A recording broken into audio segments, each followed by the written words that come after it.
He's coming home with his neck scratched to catch flat. Sweat jackets and dress slacks mismatched. Bonjour à tous. Alors aujourd'hui je vous retrouve avec une vidéo qui n'était pas prévue mais je suis absolument ravie de pouvoir vous la proposer.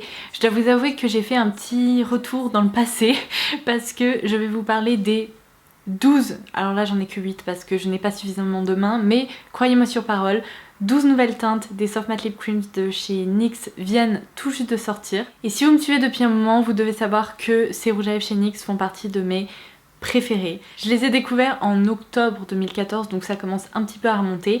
Et en 2016, je vous avais proposé une vidéo qui vous avait beaucoup plu concernant les 12 nouvelles teintes qui s'ajoutaient déjà à la collection permanente. Et pour ce début d'année 2018, NYX vient tout juste de sortir 12 nouvelles teintes de ces Soft Matte Lip Creams qui sont, comme vous pouvez le remarquer, plus nude. On retrouve des teintes beaucoup plus portables que celles qui étaient sorties la dernière fois, même s'il y avait un mélange bien sûr de bordeaux, de teintes faciles à porter et de teintes très originales. Alors évidemment quand j'ai vu ça, j'ai tout de suite pensé à vous et je me suis dit qu'il fallait que je vous propose cette vidéo parce que mes dernières vidéos concernant ces petites merveilles vous avez beaucoup plu.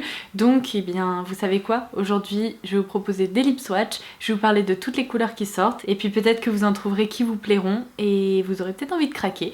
Toutes les infos bien sûr seront en barre d'infos, les liens où vous pouvez trouver ces produits. Et bien sûr si vous n'êtes pas encore abonné à ma chaîne et que vous aimez les vidéos que je vous propose, n'hésitez pas à vous abonner. C'est gratuit, ça vous permettra de n'en louper aucune. Et maintenant que tout est dit, eh bien c'est parti. Je ne vais bien évidemment pas vous proposer de topo concernant ces Soft Matte Lip Creams parce que je vous en parle depuis très longtemps. Je pense que ce sont des produits que vous commencez à connaître maintenant. Donc je vais directement vous montrer les teintes. Je vais commencer par celle-ci qui est la teinte Shanghai, que je trouve très sympa, qui n'est peut-être pas celle qui me va le mieux parce qu'il s'agit d'un rose avec des sous-tons un petit peu pêche corail presque, mais mine de rien je pense que c'est une teinte neutre qui plaira à beaucoup de personnes. Vient ensuite Los Angeles, une teinte tout droit sortie des années 90 qui manquait justement à cette collection de Soft Matte Lip Creams, donc je suis ravie de la retrouver. Je pense qu'on peut retrouver des équivalents dans la gamme des lip lingerie, mais personnellement je préfère cette formulation-ci, donc je suis vraiment contente qu'elle sorte. C'est complètement le genre de couleur que je pourrais porter au quotidien, c'est un nude taupe avec une très légère pointe de mauve, mais cette couleur reste vraiment dans l'univers des marrons, beige et elle est très belle. Vient ensuite la teinte Toulouse qui fera très plaisir aux fans de mauve parce qu'il s'agit vraiment d'un nude mais très mauve qui tire pas trop vers le rose, donc ça reste une couleur assez mutée qui mine de rien peut être assez difficile à retrouver dans d'autres marques. Donc elle me plaît beaucoup et je pense qu'elle plaira aussi à beaucoup d'entre vous. La teinte Chypre, c'est un petit peu l'une des teintes problématiques de la collection. Déjà pour ma carnation, c'est une teinte qui est trop claire, qui est vraiment trop nude avec des teintes vraiment très pêche, presque un petit chouille corail orangé. C'est vraiment pas le genre de teinte qui est déjà très flatteuse sur moi, mais l'autre problème c'est que c'est une teinte qui joue un peu sur la transparence, donc une seule couche ne suffit pas. On voit que la matière marque un peu les ridules ou les petites irrégularités au niveau des lèvres. C'est une texture qui marque un peu en fait, qui fait des traces, on voit un peu là où l'embout est passé. Alors je vais vous montrer. On peut en réappliquer pour avoir une meilleure opacité, mais dans tous les cas les lèvres apparaissent un peu en transparence en dessous. Et ce qui est terrible c'est que mes lèvres ressortent presque grises sous cette couleur.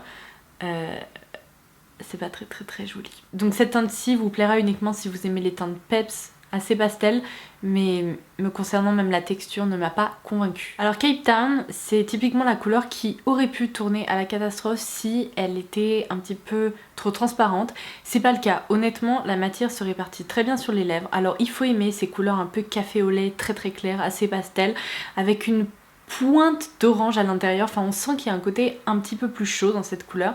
C'est pas la teinte idéale pour moi, qu'on se le dise, mais si je n'avais que ça à porter, je le ferais parce que c'est pas horrible. C'est assez clair, mais franchement le rendu sur les lèvres est joli et surtout homogène, donc je valide. Si c'est une teinte que vous appréciez, je pense que vous pouvez y aller les yeux fermés. Alors San Francisco, c'est encore une couleur avec des sous-tons assez chauds. J'ai déjà eu l'occasion de vous dire que je suis pas la plus grande fan des teintes qui ont des sous-tons orangés parce que je sais pas pourquoi, avec ma carnation ça a très vite tendance à donner un rendu qui n'est pas sensationnel, ça donne un peu l'illusion que je viens de manger des pâtes bolognaises, mais bizarrement cette teinte-ci, je trouve que franchement ça va.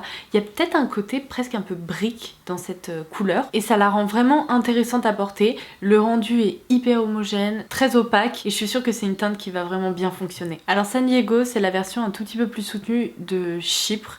On est moins sur une teinte hyper pastel, mais honnêtement le rendu est assez transparent. On retrouve le même type de marque sur les lèvres lorsqu'on passe l'embout applicateur. Pour moi le rendu est vraiment pas très joli, donc un conseil, essayez de passer votre tour sur cette teinte. Gros coup de cœur pour cette teinte-ci qui est la teinte Leon, qui est un très joli marron avec des sous-tons un peu chauds mais qui reste quand même très nude. Je le trouve hyper élégant. C'est typiquement le genre de couleur assez soutenue que j'adore porter. Et petite anecdote rigolote, je m'attendais pas du tout à avoir ce nom de ville dans cette collection. J'ai déjà eu l'occasion de vous le dire, mais mon père est espagnol et il est originaire de la région de Castilla y León. Alors autant vous dire que c'est un heureux hasard. Alors petit clin d'œil aux Québécoises qui seraient peut-être en train de me regarder avec la teinte Montréal. C'est vraiment un mauve mais cette fois-ci avec des sous-tons beaucoup plus roses. Si vous comparez son rendu avec la teinte Toulouse que je vous ai présentée précédemment, vous vous rendrez compte qu'il y a beaucoup plus de touches de rose là-dedans. Mais il n'empêche que c'est une très jolie couleur. Ce n'est peut-être pas l'idéal avec mes cheveux, j'ai l'impression que ces deux couleurs jouent un peu, mais mine de rien, je valide également parce que cette teinte est vraiment très jolie. Let's go to the beach, let's go get away. Bon bah, clairement la teinte Cabot pour moi c'est non, non et renom. C'est typiquement le genre de rouge à lèvres que Nicki Minaj pourrait porter, si vous voyez ce que je veux dire. C'est horrible, mais j'ai pas les mots, surtout sur ma carnation, c'est... Franchement... Je ne valide pas du tout, mais ça je pense que vous l'aurez compris. En attendant, j'ai beau cracher un petit peu sur le petit Cabot, son rendu est moins terrible que par exemple Chypre ou les teintes que je vous ai montrées précédemment qui étaient très pastel. Il est très clair, le rendu n'est pas parfaitement homogène ni parfaitement opaque, mais c'est moins pire que ceux que je vous ai présentés précédemment. Donc la couleur me plaît pas, je valide pas parce que c'est pas parfaitement homogène. Bon, en attendant, si c'est le genre de couleur que vous pouvez apprécier, vous pouvez le tenter. Je vous promets pas que ça vous plaira, mais vous pouvez le tenter. Seulement qu'on se le dise, je trouve que ces couleurs de rouge à lèvres ne devraient pas trop exister en fait. Parce que déjà sur une peau claire, c'est pas l'idéal.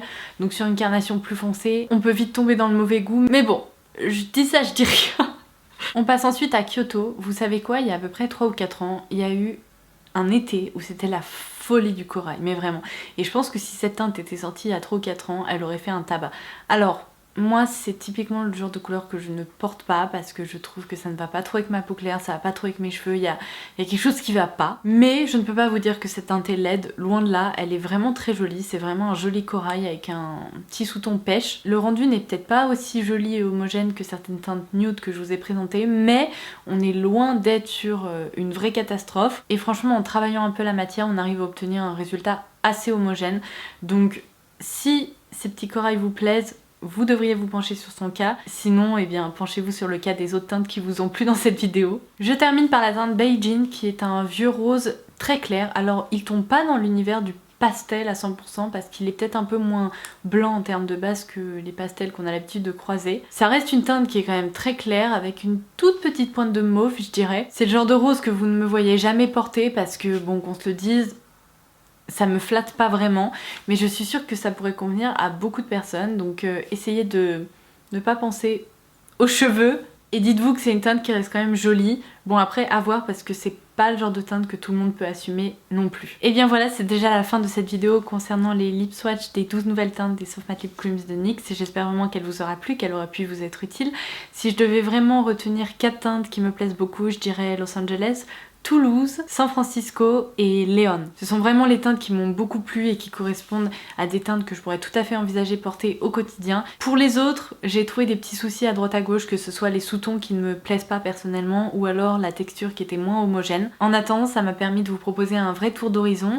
N'hésitez pas à aller visionner mes précédentes vidéos, je vous les laisserai en barre d'infos, comme ça vous aurez vraiment un aperçu de toutes les teintes des Soft Matte Lip Creams. Et ma foi, c'est tout. Je vais m'arrêter de parler et j'espère vous retrouver très vite. Je vous embrasse.